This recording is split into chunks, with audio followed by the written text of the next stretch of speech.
भ्रष्ट होगा ना, वो श्रीमताम गेहे, वो श्रीमताम गेहे में प्रकट होगा। गेह का मतलब घर होता है। सुचिनाम श्रीमताम गेहे, सुंदर पवित्र कुल में और बड़ा आदमी बन के प्रकट होगा महाराज। योग भ्रष्टो विजायते, जो योग भ्रष्ट साधक होगा।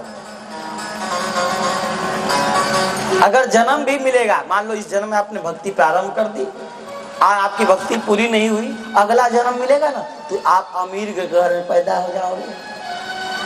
अमीर घर में आपको जन्म मिल जाएगा। जो अमीर के घर में लड़के पैदा होते हैं ये भी बहुत पुण्यात्मा होते हैं। ऐसे अमीर के घर में पैदा नहीं होते, बहुत पुण्य करते हैं तब प्रकट होते हैं। ऐसे ही कहा मैं भी राजा बन गया, इस जन्म में मैं राजा हूं उस रामायण की कथा को केवल श्रवण करने मात्र से। इसीलिए हम और हमारी पत्नी भगवान की इस कामधेनु कथा को निरंतर श्रवण करते रहते हैं। कहते हैं महाराज इस पवित्र आख्यान को जो श्रवण करता है उसके समस्त पाप नष्ट हो जाते हैं।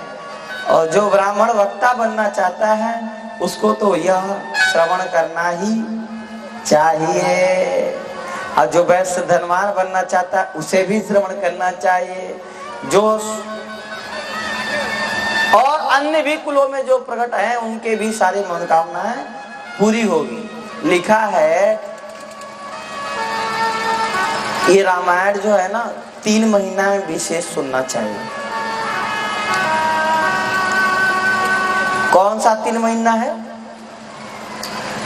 पहला तो कार्तिक महीना है, दूसरा माघ महीना है और तीसरा चैत्र महीना है। इस 3 महीना में भी कौन से पक्ष में? सिद्ध पक्ष यानी शुक्ल पक्ष में ही श्रवण करना चाहिए। कहते हैं रामायण पाठ और श्रवण की महिमा कितनी है महाराज। जो इस रामायण की कथा को श्रवण करता है या उसका पाठ करता है उसके बहुत जन्मों के पाप नष्ट हो जाते हैं। कैसा? सैकड़ों ब्राह्मणों का पाप, जो ब्राह्मणों का हत्या करने का पाप, ब्रह्मद्रोह का पाप, गौ हत्या का पाप, बहुत सारे पापों से वह तत्काल मुक्त हो जाता है। जैसे बहुत एक व्याध था, एक व्याध एक बार आया महाराज भगवान श्री रामचंद्र जी के मंदिर में। उसने उतंक ऋषि के पुजारित्व में डांका डाला। उतंक ऋषि पुजारी थे और राम जी का मंदिर था। एक व्याध था, उसका डांका डालना ही काम ही था। जब उस व्याध ने डांका डाला तो वहां वो पुजारी जी सामने खड़े हुए। उतंक ऋषि सोचा कि अरे तो ऋषि हमको परेशान करेगा, तो उसको धरती पटक दी व्याध ने उतंक ऋषि को। उनके गर्दन पे अपने पैर को रख दिया, कहा कि मैं तुमको छोड़ूंगा नहीं क्योंकि तुमने मेरी चोरी देखी है। तो उतंक ऋषि कहने लगे कि तुम हमको मारना चाहते हो पर एक बात मेरी सुन लो। मार देना कोई बात नहीं, पहले मेरी बात सुन लो।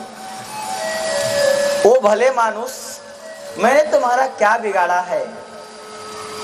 करण साधो वृथा माम तुम हनिष्यति नीरा गसम। मेरे को क्यों मारना चाहते हो हे साधु? यानी ये नहीं कह रहे हैं कि तुम पापी हो, चोर हो, दुष्ट हो, ये नहीं कह रहे हैं। कह रहे हैं भो साधु वृथा माम तुम हनिष्यति, क्यों मुझे मार रहे हो? क्यों? मैंने क्या तुम्हारा बिगाड़ा है?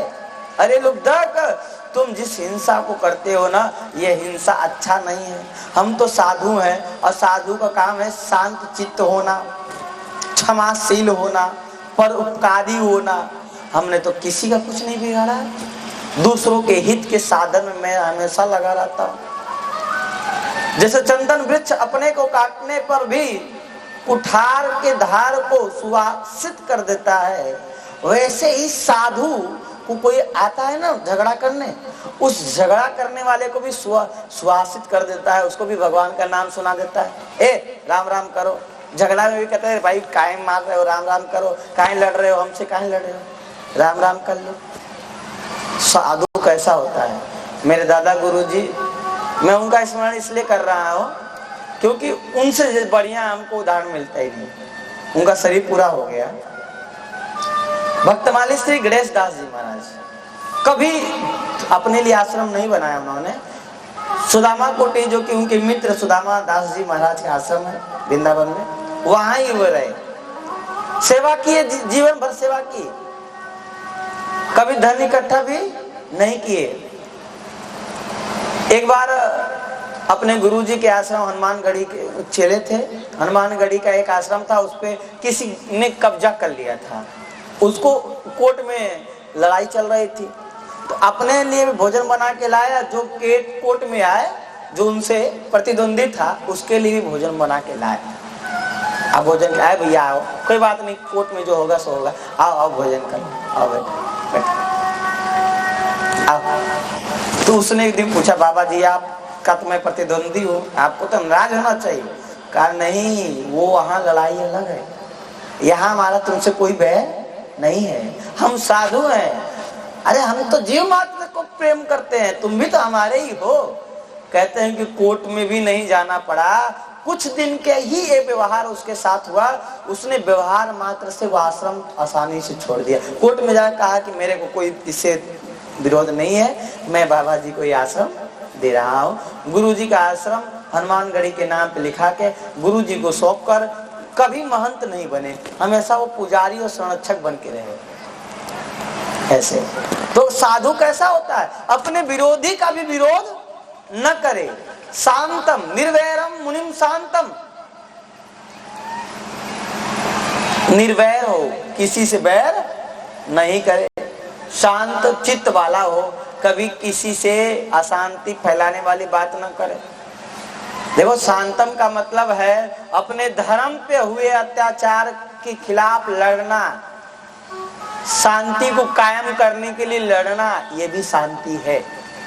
क्योंकि बिना लड़ाई के शांति कायम न सतयुग में हुआ, न त्रेता में हुआ, न द्वापर में हुआ, तो ये कलिकाल में तो बिना लड़ाई के कुछ होने वाला नहीं है। तो अब देखो शांति, क्रांति शांति के लिए आवश्यक है। क्रांति क्यों होनी चाहिए? शांति बनी रहे। चोर, लफंगे, जिहादी, आतंकवादी, देशद्रोही, हमारे देश का नमक खाने वाले दूसरे देश का गुणगान न करें, ऐसे आतंकवादी यो से सावधान होना चाहिए। और ऐसे से सावधान होकर क्रांति पूर्वक इनको नष्ट करना चाहिए। नहीं नष्ट करोगे तो ये आपको जीने नहीं देंगे, अशांति फैलाएंगे। रावण को राम जी ने न मारा होता तो क्या शांति होती है? पाकिस्तान को उस समय एलओसी पे हमारी भारतीय सेना ने न खदेड़ा होता कारगिल के युद्ध में, तो क्या हम लोग शांत से जी पाते? भारत में कभी जी पाते? तो इसीलिए शांति के लिए क्या चाहिए? क्रांति चाहिए। बिना क्रांति के शांति नहीं। चाहे वो कौनो सी क्रांति हो, चाहे हरित क्रांति हो, चाहे तुम मुझे खून दो मैं तुझे आजादी दूंगा। किसने कहा? सुभाष चंद्र बोस ने कहा हमें तुम खून दो। यानी हिंदुओं को देखो, मैं कथा ही कह रहा हूं, भगवान के यहाँ आगमन का कारण यही है। उतंक ऋषि समझा रहे हैं मैं सज्जन हूं, तुम दुष्ट हो, पर फिर भी मैं तुमको साधु ही मानता हूं। मनुष्य जब तक कमाकर धन नहीं देता तभी तक उसके बंधु बांधव उससे प्रेम करते हैं। अच्छा, उतंक ऋषि उस बीच में सब ज्ञान दे रहे हैं। वो पकड़ा हुआ है, दबाया हुआ है, मारने के लिए तैयार है। करे रे किसके लिए तुम हमको मारना चाहते हो? उन बंधु बांधवों के लिए जो तुम्हारे दुख को कभी अपना नहीं मानते, तुम्हें अपना नहीं मानते। जब धन दोगे तो अपना, और नहीं दोगे तो अपना नहीं। जिसको भी धन दो वो तो पराया भी अपना हो जाएगा। अगर किसी को धन देना चालू करो, पराया भी कहेगा कि मैं तो तुम्हारा ही हूँ। और अपने आप को भी, अपने घर वालों को भी धन देना बंद कर दो तो घर वाले भी कहेंगे भैया किसके हो? घर वाले भी कहेंगे कि तुम धन नहीं कमाता, निकल घर से, निकल कमा। इसीलिए कहते हैं महात्मा के स्पर्श करने के कारण से तही दरस परस समागमादिक पाप राशि नसाइए। दरस परस स्पर्श से महात्मा का संसर्ग होने के कारण से उस व्याध कलिक नामक व्याध को भी बुद्धि आ गई। उतंक ऋषि के चरणों में पड़ गया, कहा प्रभु अब कृपा करो, हमारा कल्याण कर दो। तुरंत रामायण की कथा उन्होंने नवाह पुरु को उसको सुनाया और कहते हैं रामायण की कथा सुनकर धड़ाम से धरती पे गिर जाता है 9 दिन में, और भगवान तत्काल उसके लिए विमान आता है और विमान पे चढ़कर भगवत धाम जाता है महाराज। यानी व्याध को उतंक ऋषि ने श्री रामचरित्र मानस यानी श्री राम कथा श्रवण करा के, यानी वाल्मीकि जी का जो रामायण है उसको श्रवण करा के भगवत धाम भेज दिया। कहते हैं आप लोग रामायण की जो कथा सुनते हैं, अगर इन चैत्र महीना में विशेषकर ये पुण्यदायी होती है। ऐसे 3 महीना ऐसे तो कभी भी भगवान की कथा सुनो।